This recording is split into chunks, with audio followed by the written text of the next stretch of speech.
Today's discussion is about interfaces in Java.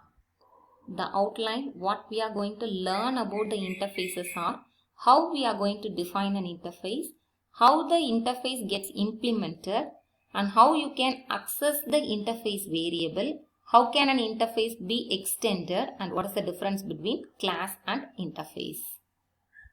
Now let us see what is an interface. Interface is a kind of a class which contains methods and variables. The method should be abstract methods and variable should be final variables. The class has to take the responsibility of implementing the interface.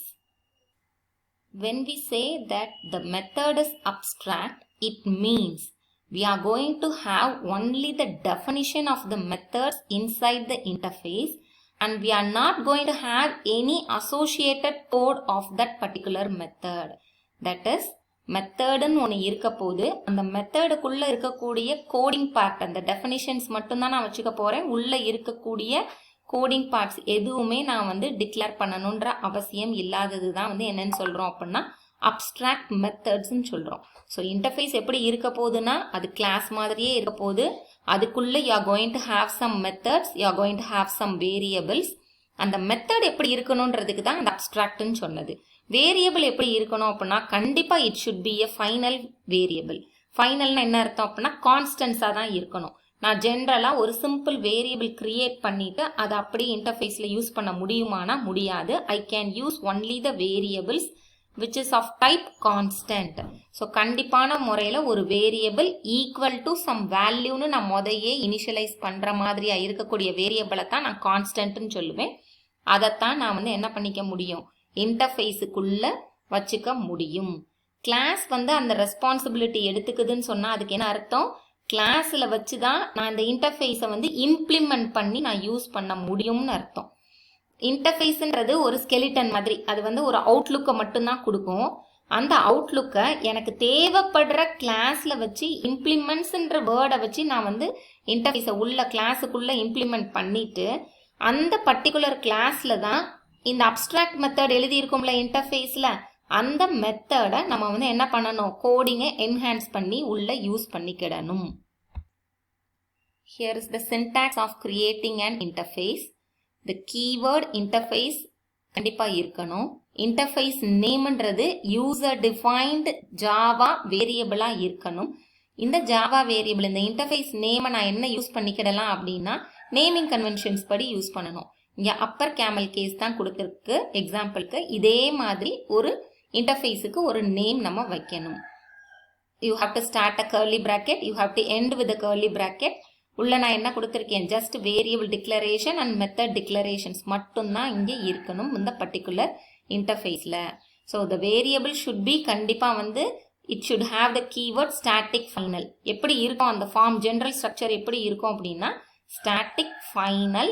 அந்த வேரியபிளுக்குரிய type இன்டீஜராக இருக்கலாம், ஃப்ளோட்டாக இருக்கலாம், என்ன இருக்கணுமோ அந்த variable type, வேரியபிளுக்கு உண்டான name, இதுதான் இந்த variable டிக்ளரேஷனில் வர்றது. அடுத்து மெத்தட் அப்ஸ்ட்ராக்ட் மெத்தடாக தான் இருக்கணும். அதனால கண்டிப்பாக return type, method name, parameter list, semicolon வச்சாச்சு அப்படின்னாலே இட் இஸ் டிக்ளரேஷன். இதை நம்ம என்ன பண்ணியிருக்க மாட்டோம், டிஃபைன் பண்ணி இந்த கோடு என்ன பண்ணும், இந்த மெத்தட் நேம் என்ன பண்ணுன்ற அந்த கோடை எழுதியிருக்க மாட்டோம். This is for your general syntax of interface. Here I have shown you the example for an interface. Interface area, ஏரியான்றது தான் இன்டர்ஃபேஸுக்கு பேர்.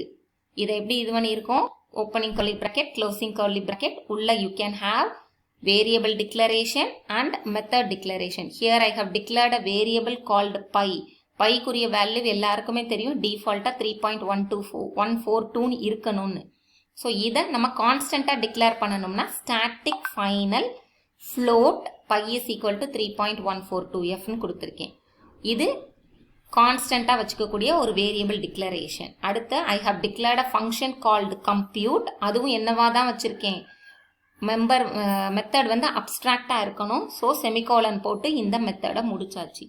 அப்போ இந்த மெத்தடுக்குரிய கோடிங்கை நம்ம எங்கே எழுதணும் அப்படின்னு சொன்னால் இந்த மெத்தடுக்குரிய ஃபுல் டெஃபினிஷன் எங்கே வரும்னா இந்த ஏரியான்ற இன்டர்ஃபேஸை எந்த கிளாஸில் போய் நான் இம்ப்ளிமெண்ட் பண்ணுறேனோ அங்கே தான் இது வரணும். இந்த வாய்ட் கம்ப்யூட் ஆஃப் அப்படின்ற அந்த மெத்தடை அங்கே தான் நான் போய் டிஃபைன் பண்ணணும், கோடிங்கை எழுதணும். So how you are going to implement an interface, அதுக்கு நான் வந்து கொடுத்துருக்கேன். இன்டர்ஃபேஸை வந்து நான் வந்து சூப்பர் கிளாஸ் மாதிரி நான் ட்ரீட் பண்ணிக்கிடணும்.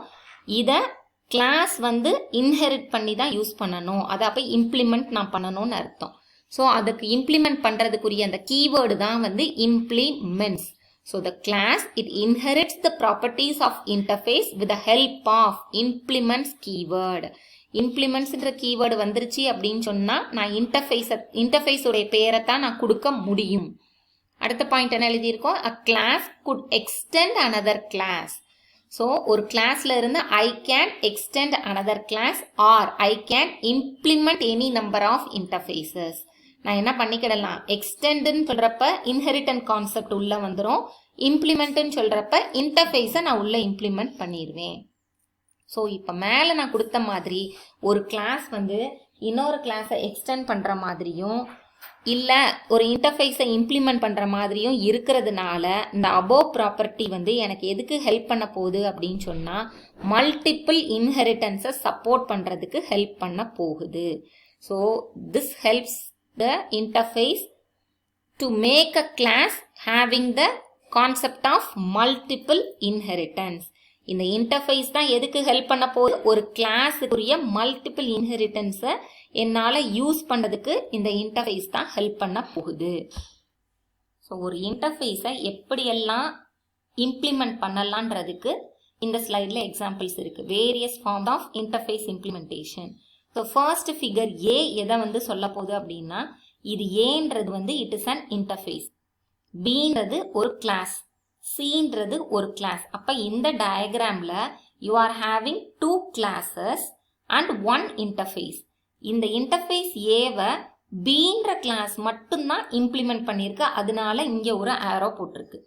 பி கிளாஸ் வந்து சி கிளாஸை எக்ஸ்டெண்ட் பண்ணி இருக்கிறதுனால எக்ஸ்டென்ஷன்றது வந்து என்னதுக்காண்டி? இன்ஹெரிட்டன்ஸ் கான்செப்டுக்காண்டி. அப்போ C class is the sub class for B super கிளாஸாக இருக்கும். ஸோ இந்த ரிலேஷன்ஷிப் இந்த வழியாக இந்த மாதிரியும் you can frame any programs. இல்லை இந்த மாதிரி வச்சுக்கலாமா அப்படின்னா இப்படியும் பண்ணலாம். கிளாஸ் வந்து இங்கே ஏ, கிளாஸ் பி, கிளாஸ் சி, இந்த பக்கம் இருக்கிறது ஃபுல்லாக இன்ஹெரிட்டன்ஸுக்கு உண்டான கிளாஸஸ். டியும் இயும் இன்டர்ஃபேஸுக்கு உண்டானது. இன்னொன்று, ஒரு இன்டர்ஃபேஸில் இருந்து இன்னொரு இன்டர்ஃபேஸை எக்ஸ்டெண்ட் பண்ண முடியும், அதையும் இங்கே கொடுத்துருக்காங்க. So D class it extends D interface it extends E. ஈக்கும் வந்து நம்ம என்ன பண்ணிக்கலாம்? இதை இங்கே இந்த ஈக்கு எக்ஸ்டெண்ட் பண்ணிக்கிடலாம். அப்போ இந்த எக்ஸ்டெண்ட் பண்ண இந்த இ இன்டர்ஃபேஸை இந்த பி கிளாஸ்லேயும் இம்ப்ளிமெண்ட் பண்ணிக்கலாம், இல்லை இதை கொண்டு போய் ஏ கிளாஸ்லேயும் இம்ப்ளிமெண்ட் பண்ணிக்கலாம். எப்படி என்ன வேலை நமக்கு தேவைப்படுற ப்ரோக்ராம் இருக்க போதோ அந்த வேலை you can have multiple classes, multiple interface and use the keywords extends and implements to frame a good program. ஒரு நல்ல ப்ரோக்ராமாக எல்லாத்தையும் வச்சு நம்ம பண்ண முடியும். இன்னொரு வேரியேஷன் காட்டியிருக்காங்க. ஏன்றது இன்டர்ஃபேஸ், இந்த இன்டர்ஃபேஸை பிக்கும் நம்ம யூஸ் பண்ணிக்கிடலாம், சிக்கும் நம்ம இம்ப்ளிமெண்ட் பண்ணிக்கிடலாம். இல்லை அப்படின்னா 2 இன்டர்ஃபேஸ், அந்த இன்டர்ஃபேஸை இன்னொரு இன்டர்ஃபேஸில் வந்து நான் வந்து எக்ஸ்டெண்ட் பண்ணிவிட்டு அதை டீன்றதுக்கு நம்ம இம்ப்ளிமெண்ட் பண்ணிக்கிடலாம். ஸோ இந்த மாதிரி இன்டர்ஃபேஸ் இருக்குது, கிளாஸ் இருக்குது, அதை எதுக்குள்ளனாலும் நம்ம போடுறதுக்கான பாசிபிலிட்டிஸை காட்டியிருக்காங்க, வேரியஸ் ஃபார்ம்ஸ்ன்னு சொல்லிட்டு. Here is an example program for interface concept. Here they have created ஒரு interface name area. நான் அங்கே வந்து கொடுத்துருந்தேன்ல அந்த ஏரியாவை இங்கே நம்ம வந்து இன்டர்ஃபேஸ் கிரியேட் பண்ணியிருக்கோம். பையன்றதை வச்சு 3.14Fன்னு சொல்லி கான்ஸ்டன்ட் கிரியேட் பண்ணியாச்சு. அதுக்கப்புறமா you are having a method called compute. இந்த method is going to return a float value, அதனால ஃப்ளோட்டுன்ற டேட்டா டைப்பில் இருக்குது. So float compute of float x comma float y, 2 பேராமீட்டரை இந்த கம்ப்யூட்டுன்ற மெத்தட் உள்ள இன்புட்டாக எடுத்துக்க போது அதை வச்சு ஏரியான்னு ஏதோ ஒன்று கால்குலேட் பண்ணி அந்த கால்குலேட் பண்ணதை ஃப்ளோட்டிங் பாயிண்ட்டாக ரிட்டர்ன் பண்ண போகுது. ஸோ இதுதான் இந்த இன்டர்ஃபேஸை பார்த்தோன்னே நமக்கு புரிகிறது. ஆனால் இந்த கம்ப்யூட் என்னதை போய் கம்ப்யூட் பண்ண போகுது, என்ன ஈக்குவேஷன் யூஸ் பண்ண போகிற இல்லை என்ன ஃபார்முலா யூஸ் பண்ண போகிற எந்த டீட்டெயில்ஸும் இந்த இன்டர்ஃபேஸுக்குள்ளே இருக்காது. அந்த டீட்டெயில் எங்கே இருக்கும் அப்படின்னா இந்த இன்டர்ஃபேஸை எந்த கிளாஸ் இம்ப்ளிமெண்ட் பண்ணுதோ அங்கே போய் நம்ம எழுதணும். அப்போ here is a class rectangle. இது எதை இம்ப்ளிமெண்ட் பண்ண போகுது? இந்த இன்டர்ஃபேஸை இம்ப்ளிமெண்ட் பண்ண போகுது. So implements area. இந்த இம்ப்ளிமெண்ட்ஸ் ஏரியா போட்டதுனால இந்த கம்ப்யூட்டர்ன்ற மெத்தடை கண்டிப்பாக நம்ம என்ன பண்ணியிருக்கணும்? இதுக்குள்ளே போய் நம்ம இம்ப்ளிமெண்ட் பண்ணியிருக்கணும், அந்த கோடிங்கை எழுதியிருக்கணும். So public float compute float x comma float y. So ரெக்டாங்கிள்ன்ற கிளாஸ்ன்றதுனால ரெக்டாங்கிள்குரிய ஏரியா என்னவா இருக்கும்? Length into breadth. அதனால எக்ஸ் இன்ட்டு ஒய்யை மல்டிப்ளை பண்ணியிருக்காங்க, அதை ரிட்டர்ன் கொடுத்துருக்காங்க. சின்ஸ் உன்னுடைய function is going to return the variable, return some value, அதனால ஃப்ளோட் வேல்யூவாக இருக்கிறதுனால. இதே ஏரியான்ற இன்டர்ஃபேஸை சர்க்கிளுக்கு இம்ப்ளிமெண்ட் பண்ணால் என்ன நடக்கும்? அப்போ கிளாஸ் சர்க்கிள் இம்ப்ளிமெண்ட்ஸ் ஏரியா. இங்கேயும் அதே கம்ப்யூட் தான், ஆனால் நான் போய் என்ன எழுதிக்கிட்டேன்? Return pi into x into x. So இங்கே என்னவா இருக்கும் அப்படின்னு சொன்னால் 3.14 இன்ட்டு எக்ஸ் இன்ட்டு எக்ஸ்ன்னு தான் வந்து நம்ம போட்டிருக்கோம். ஸோ ஆட்டோமேட்டிக்காக பை ஆர் ஸ்கொயர்ன்றது வந்து கேல்குலேட் ஆகி இந்த சர்க்கிளுக்கு இது பண்ணும். This is how you are going to create an interface. You are going to implement that interface inside some class. இதை எப்படி மெயின் ஃபங்க்ஷனில் யூஸ் பண்ணலாம் அப்படின்னு சொன்னால், நம்மளுடைய மெயின் கிளாஸில் அந்த இன்டர்ஃபேஸையும் கிளாஸஸையும் எப்படி யூஸ் பண்ண போகிறோம் அப்படின்னு சொன்னால், இங்கே ஒரு மெயின் கிளாஸ் இன்டர்ஃபேஸ் டெஸ்ட்டுன்னு சொல்லி ஒரு கிளாஸ் நேம் கிரியேட் பண்ணியிருக்காங்க. பப்ளிக் ஸ்டாட்டிக் வாய்ட் மெயின் போட்டாச்சு. உள்ள ரெக்டாங்கிளும் சர்க்கிளும் ரெண்டு கிளாஸு. அந்த ரெண்டு கிளாஸுக்கும் you are creating an object called rect and CIR. Rectangle ரெக்ட்னு இருக்கு, சர்க்கிளுக்கு சிஐஆர். ஸோ இந்த ரெண்டையும் கிரியேட் பண்ணுறாங்க. பண்ணுறதுக்கு எப்படி யூஸ் பண்ணணும்? ஜென்ரல் ஃபார்மேட் என்னது? Class name object name equal to new class name of. அந்த ஃபார்மேட்டில் இங்கே ரெக்டாங்கிளுக்கும் சர்க்கிளுக்கும் ஆப்ஜெக்ட் கிரியேட் பண்ணியாச்சு. அடுத்து நம்மளுடைய மெயின் கான்செப்ட் என்ன அப்படின்னு சொன்னால், ஏரியான்ற இன்டர்ஃபேஸுக்கும் இதே மாதிரி இன்டர்ஃபேஸ் ஆப்ஜெக்ட் ஒன்று கிரியேட் பண்ணணும். ஸோ கேபிட்டல் ஏ உனக்கு ஏற்கனவே தெரியும், Java is case sensitive.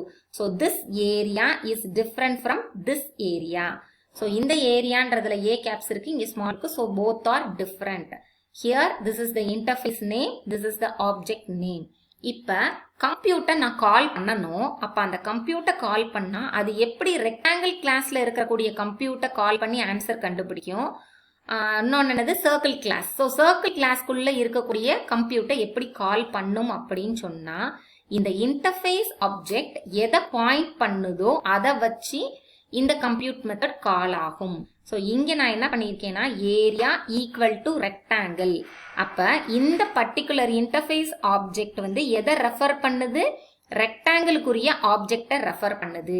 So ஆட்டோமேட்டிக்காக ஏரியா டாட் கம்ப்யூட்டுன்னு நான் கால் பண்ணேன் அப்படின்னு சொன்னால், திஸ் வில் கால் த ரெக்டாங்கிளுக்குள்ளே எழுதியிருக்கக்கூடிய கம்ப்யூட் கோடை கால் பண்ணும். இதே இது ஏரியா ஈக்குவல் டு சிஐஆர்னு போட்டதுனால, CIR is an object for circle class.